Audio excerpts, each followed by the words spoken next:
বিসমিল্লাহির রাহমানির রাহিম। সূরা ৬ আল আনাম, আয়াত ১৬০।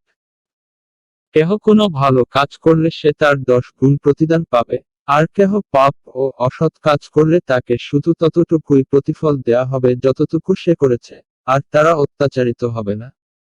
আয়াতের তাফসীর: কেউ সৎ কাজ করলে সে তার ১০ গুণ প্রতিদান পাবে, এক, এবং কেউ অসৎ কাজ করলে তাকে শুধু তার সমপরিমাণ প্রতিফলই দেওয়া হবে, দুই, আর তারা অত্যাচারিত হবে না। এক, এটা হলো আল্লাহ তাআলার সেই দয়া ও অনুগ্রহের বর্ণনা যা ঈমানদারদের উপর তিনি করবেন। আর তা হলো, একটি নেকির বিনিময়ে তিনি 10টি নেকি দ্বারা দেবেন।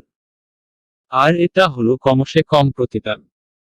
তাছাড়া কুরআন ও হাদিস থেকে প্রমাণিত যে কোনো নেকির প্রতিদান কয়েকশ, এমনকি কয়েক হাজার গুণ পর্যন্ত দেওয়া হবে। দুই, অর্থাৎ যে পাপসমূহের শাস্তি নির্ধারিত নয় এবং যেগুলো করার পর পাপী তা থেকে তওবাও করেনি, অথবা তার পুণ্যের হার পাপের তুলনায় কম হবে, কিংবা আল্লাহ তার বিশেষ অনুগ্রহে তা ক্ষমা করবেন না, কেননা এই সমস্ত অবস্থায় প্রতিদানের নীতি প্রয়োগ করা হবে না, তখন আল্লাহই পাপের দরুন শাস্তি দেবেন এবং তা পাপের সমপরিমাণই দেবেন। আয়াত ১৬১। তুমি বলো, নিঃসন্দেহে আমার রাব্ব আমাকে সঠিক ও নির্ভুল পথে পরিচালিত করেছেন।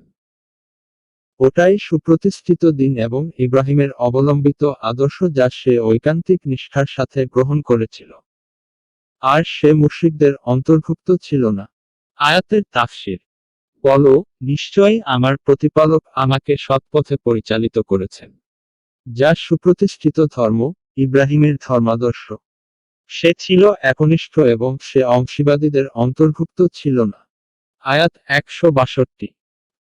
তুমি বলে দাও, আমার সালাত, আমার কুরবানি, আমার জীবন ও আমার মরণ সবকিছু সারা জাহানের রাব্ব আল্লাহর জন্য।